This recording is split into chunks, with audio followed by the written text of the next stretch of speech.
Assalamualaikum warahmatullahi wabarakatuh. Teman-teman semuanya, selamat bergabung di kali pertama untuk perkuliahan Sosiologi dan Antropologi Pendidikan.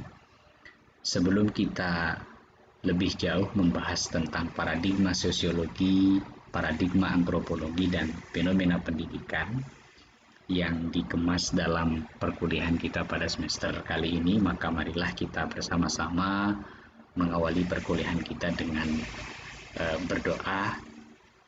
Silahkan sebelum membaca video ini, saya harap teman-teman membaca doa seperti biasanya ya. Oke, baiklah, sebagai pengantar untuk kuliah kita di pertemuan kali ini, saya ingin memaparkan, ingin mengajak teman-teman semua atau adik-adik semua untuk kita sama-sama mengobservasi dulu kira-kira ada apa fenomena pendidikan yang terjadi untuk konteks hari ini gitu kan. Karena nanti kita akan coba melihat setelah kita bisa menangkap fenomena pendidikan yang terjadi lebih-lebih di kala pandemi seperti ini, itu akan kita coba lihat dari perspektif antropologi dan perspektif sosiologi. Nah, saya kasih judul ya, ini sebagai pengantar kita adalah COVID and Education, Challenges, Opportunities, and the Future of Learning. Nah, saya kasih judul ini, COVID, kemudian pendidikan, tantangannya, opportunities, peluang, ya, dan kemudian belajar di masa depan itu akan seperti apa ya.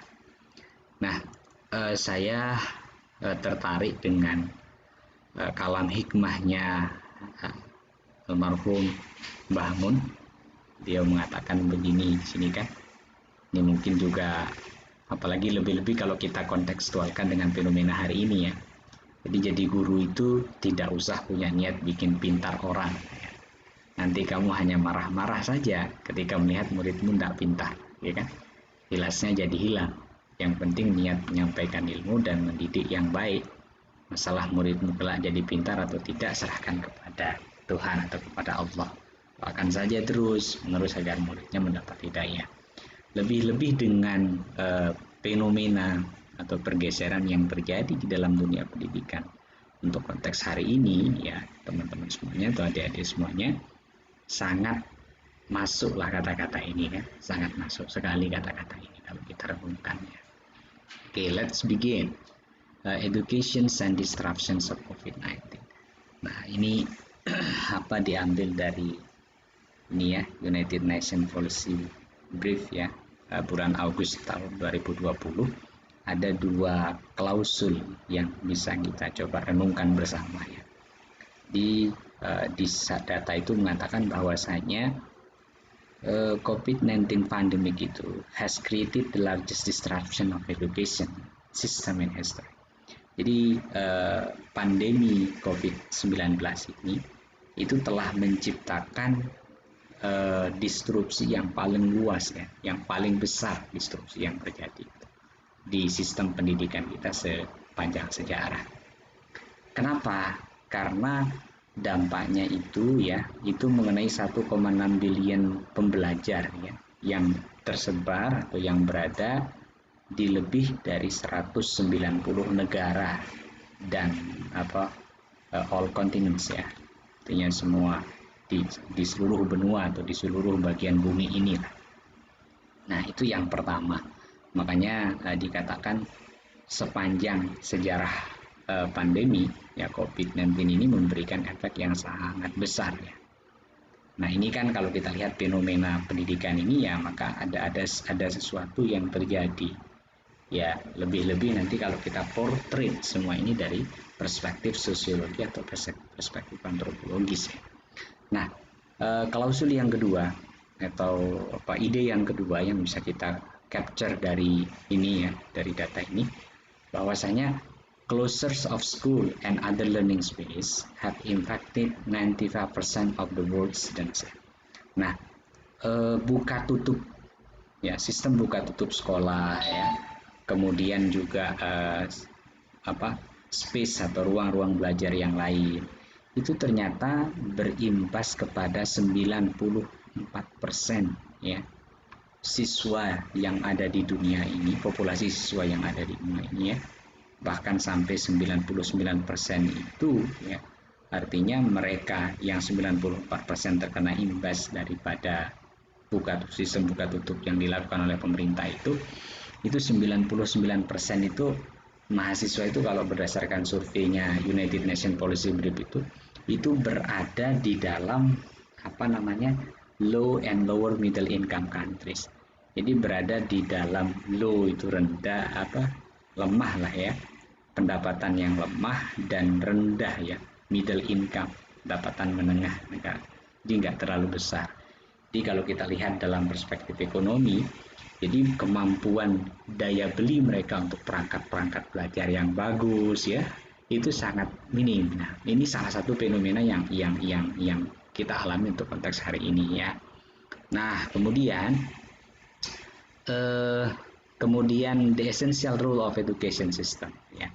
Ini yang disampaikan, ini coba tebak ini. Ini kira-kira siapa? Ini pertanyaan saya ini. Saya mau kasih pertanyaan. Ini beliau, ibu ini kira-kira siapa? Ya, ini minggu depan akan saya tanyakan. Ibu ini siapakah dia? Ya, harus tahu ya. Nah, essential role of education system ya. Yang pertama adalah school are more than just physical building that provide academic content. They provide real access to healthcare. Nah, ini kan yang harus ya. Jadi sekolah itu nggak hanya sekedar bangunan fisik ya, yang memberikan akademik konten yang mengajarkan konten-konten akademis kepada siswanya, akan tetapi mereka sekolah-sekolah itu juga berusaha provide regular access to food and healthcare, di memberikan akses yang reguler ya untuk makanan dan kesehatan ya.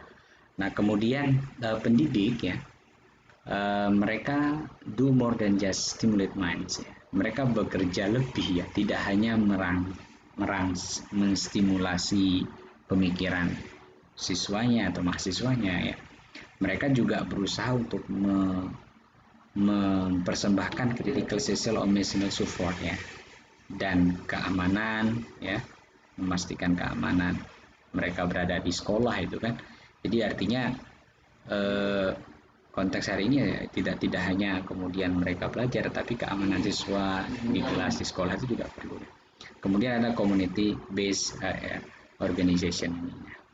Nah kemudian setelah itu di sini ada juga ini yang perlu kita coba apa yang saya sebut sebagai challenge ya.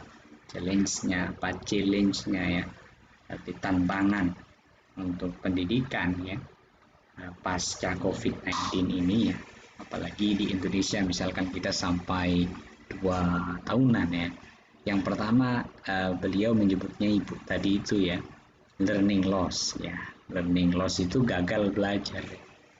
Jadi gagal belajar di mahasiswa itu gagal belajar bisa dikatakan. Karena kenapa? Ya kita lihat ini kan di gambar-gambar yang di display di sini itu, artinya pergeseran yang terjadi dari anak-anak bisa ke sekolah setiap hari. Nah sekarang bahkan di sini untuk menemani satu orang belajar itu kerjasama antara ibu sama bapaknya ini ya. Learning loss, gagal belajar, ini tantangannya ya. Mental health ya pergeseran dari offline ke online itu juga ada mental yang harus disembuhkan ya, ada dampak mental. Kemudian trauma juga, kemudian ada juga safety gitu ya. Kemudian strain on education system, jadi ada tekanan di dalam sistem pendidikan kita. Nah berarti ini guru dan early childhood care providers. Nah kemudian ini yang perlu kita lihat ya, jadi luasnya gap ya di dalam kesempatan untuk mendapatkan pendidikan dan support between children from different background is one of the greatest result. Nah jadi artinya gap di dalam kesempatan memperoleh edukasi yang baik, karena siswa yang memiliki background yang berbeda itu tadi ya, dengan semua hal yang sudah terjadi ini tentu ya daya adaptasi mereka itu akan berbeda-beda. Karena kenapa? Karena menurut data di atas tadi itu 99% ya, populasi learner itu berasal dari lower middle income countries ya, jadi pendapatan negara yang rendah itu yang perlu kita iba ya, empati lah kira-kira. Nah, setelah saya mendisplay challenge yang terjadi, kira-kira turning point-nya apa? Jadi benang merah lah. Benang merahnya kira-kira apa yang bisa kita lakukan ya. Nah, kalau menurut ibu itu, ini tugas teman-teman ibu itu siapa ya? Ya kita harus ini, realizing one size fit all doesn't work. What student need vary school contact matters ya. Letting go. Nah, jadi kita harus menyadari bahwa mungkin ada beberapa konsep lama yang sudah nggak bisa kita pakai ya. One size fit all, satu metode untuk semua itu enggak bisa untuk konteks hari ini gitu kan. Kenapa? Karena what student needs varies ya. Jadi apa yang dibutuhkan tiap-tiap siswa atau mahasiswa itu berbeda-beda ya. Lebih-lebih dengan background mereka yang berbeda-beda itu tadi kan. Kemudian school contact matters. Nah, ini konteks masalah sekolah itu juga perlu menjadi pertimbangan kita ketika kita akan memberikan sebuah pengajaran dan pembelajaran kepada siswa kita. Letting go of sound assumptions. Nah, asumsi-asumsi lama yang mungkin sudah tidak inherent dengan kondisi hari ini, ya kita let it go saja, kita tinggalkan gitu ya. Kemudian kita harus mampu menangkap itu turning point-nya yang ketiga ya, menangkap kesempatan ya, memperluas boundaries ya, memperluas jangkauan kita ya, memperluas batasnya, menembus batas, who reach and how we engage. Jadi memperluas siapa yang bisa kita raih dan bagaimana kita melibatkan mereka ya. Nah, selanjutnya setelah kita bicara tentang turning point atau benang merah, nah stepnya ini apa kan? Answering this and loss ya. Nah, bagaimana cara kita meyakinkan bahwa pembelajaran di pasca pandemi ini tidak gagal ya? Nah, maka katanya beliau, Pak Profesor itu, data are essential for assessing needs. Data ya, data are essential. Data itu kita butuhkan untuk mengakses ya, untuk mencari tahu, untuk mendeteksi kebutuhan masing-masing siswa. Kita belajar satu sama lain, learning from each other, dan baru kita kemudian membuat sebuah decision making ya kan. Increasing learning time. Nah, mungkin waktu belajar yang perlu ditambah. Karena kenapa? Memang mungkin 5-4 tahun terakhir itu kalau berdasarkan student visa ya, visa tertinggi itu diduduki oleh Finlandia ya. Tapi untuk konteks hari ini mainland China yang menduduki peringkat pertama. Nah, satu hal iklim belajar yang saya lihat di mereka itu durasi belajarnya lama ya, increasing learning time. Dulu kita punya itu dulu Indonesia. Jadi belajar lama tetapi dievaluasi lagi katanya enggak efektif. Malah sekarang ini belajar lama hasil tes student visanya bagus nih ya. Kemudian increasing mental health support. Nah, mental yang sempat bermasalah dengan pergeseran dari yang biasa enak lepas begitu kemudian jadi online itu harus segera kita sembuhkan ya. Kemudian kita harus berpikir kreatif ya tentang pengembangan kapasitasnya itu. Nah, itu yang stepnya ya. Nah, ini kemudian setelah saya kembali lagi ya. Nah, ini setelah tadi itu ya, kita sebelum ke step itu, maaf, ini setelah kita tahu turning point, nah kira-kira apa sih yang bisa kira-kira pendidikan ke depan itu akan seperti apa setelah dunia ditimpai oleh corona atau COVID-19 pandemic yang hampir 2 tahun ini khususnya di Indonesia ya. Nah, ini ada pertanyaan yang diajukan kepada Prof. Paul Reville ya, seorang profesor dari Prancis ya. Beliau adalah profesor dalam bidang Practice of Educational Policy dan Administration ya. Di Prancis itu beliau ditanya gini, tentang beliau statementnya begini, we are not returning to the status quo ante ya. Jadi kita tidak akan kembali kepada status yang status quo itu. Arti status quo di sini itu ada angan-angan, wah ini kayaknya keadaan ini kita nunggu kembali saja baru kita belajar misalnya. Nanti kalau setelah divaksin semua kira-kira kehidupan ini bisa normal kembali nggak ya? Normal kembali seperti dulu lagi nggak? Itu namanya status quo beliau nyebutnya. Nah jadi mungkin nggak, artinya kira-kira kan kita tidak akan kembali kepada keadaan ketika nanti normal itu apa, new normal itu maksudnya normal baru apa gimana gitu kan, atau ada penyesuaian baru dengan hal-hal yang sudah kita lakukan gitu. Nah beliau mengatakan kita new normal itu kita tidak akan kembali ke keadaan seperti yang dulu sebelum corona itu. Kenapa? Karena the field will show permanent change ya, as a result of this crisis and our adaptations. Nah, jadi lapangan, ya, fakta lapangan itu akan menunjukkan, ya, itu akan menunjukkan bahwasanya perubahan yang permanen sebagai akibat daripada krisis ini ya. Jadi perubahan yang permanen yang kita lakukan sebagai akibat atau respon dan adaptasi kita. Jadi contoh perubahan yang permanen itu misalkan dulu mungkin pembelajaran online learning ya, penggunaan Webex, penggunaan Skype, penggunaan Zoom meeting, kemudian penggunaan Google Meet itu tidak familiar kita gunakan. Tetapi setelah ada ini kan, itu kok sekarang menjadi gaya hidup baru rasanya ya. Nah kalau misal nanti normal apa itu akan kita tinggalkan gitu, ya tidak mungkin. Itu yang beliau maksud, the field will show permanent change as result of this crisis and our adaptation to it. Nah karena alasan pengalaman ini kan, pengalaman yang kita lakukan ini, nah maka itu yang akan kemudian kita tidak boleh berada dalam status quo itu ya. Nah, because of this experience, karena berdasarkan pengalaman ini, kita sebagai pembelajar, orang tua, murid, ya, dan guru itu bahkan akan berusaha mencari sejumlah perubahan-perubahan yang lebih lagi ya sebagai cara kita mengoperasikan pendidikan atau melaksanakan pendidikan in the future di masa depan. Itu menurut Prof. Paul Redfield ya. Nah, jadi yang bisa kita lakukan apa setelah ini adalah adapting system to match the learning and support the needs of student.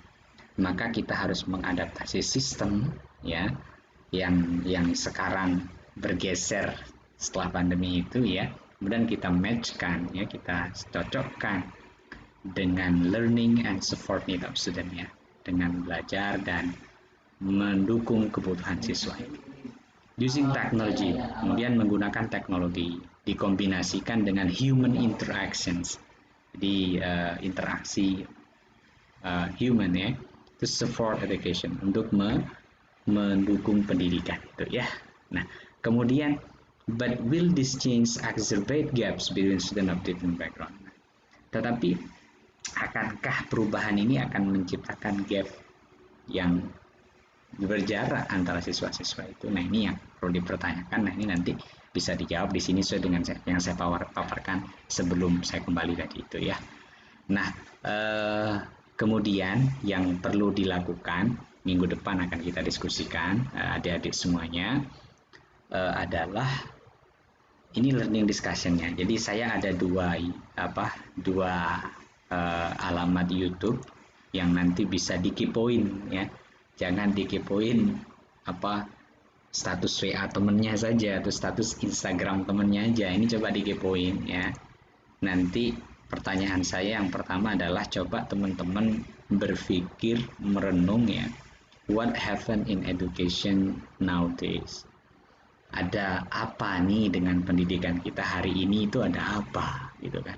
Kemudian yang kedua yang teman-teman lakukan adalah observe these two videos. Sorry, ini tulisannya keliru, saya perbaiki sedikit ya. Jadi observe these two videos ya. Jadi mohon diobservasi dua video ini ya. Salah satunya tentang Inside the Singaporean Education. Dapat dengan pendidikan Singapura itu ya. Nanti coba diobservasi video itu, nanti kemudian rangkumlah dengan bentuk summary PPT ya. Silahkan dibuat rangkuman dengan summary PowerPoint. Jadi isinya PowerPoint itu nanti menganalisa dulu apa sih yang terjadi dengan pendidikan kita ya. Nah, kemudian nanti diberikan solusi kalau misalkan yang ditemukan itu adalah sebuah masalah ya. Nah, kemudian dirangkum juga nih. Nanti coba dikoneksikan ya isi dari dua video YouTube itu dengan apa? Dengan observasi tentang apa sih yang terjadi dengan pendidikan hari ini ya. Nah, jadi itu teman-teman untuk perkuliahan kita pada perkuliahan pertama, perkuliahan sosiologi dan antropologi pendidikan. Mudah-mudahan ini bisa menjadi awal kita untuk kita masuk ke dalam mata kuliah ini. Artinya kita coba peka dulu nih, kan kita belajar sosiologi dan antropologi toh. Nanti kita akan coba melihat fenomena pendidikan, khususnya fenomena pendidikan konteks hari ini dengan perspektif sosiologi dan antropologi kan. Salah satu sekarang yang lagi in itu di anak muda adalah leading digital age atau ya digital leadership ya. Jadi memimpin anak-anak generasi digital ya. Jadi itu teman-teman, terima kasih, sampai ketemu next meeting. Terima kasih sekali lagi. Al-afu minkum, Allahumma fiqil amri. Wassalamualaikum warahmatullahi wabarakatuh. Zaijian.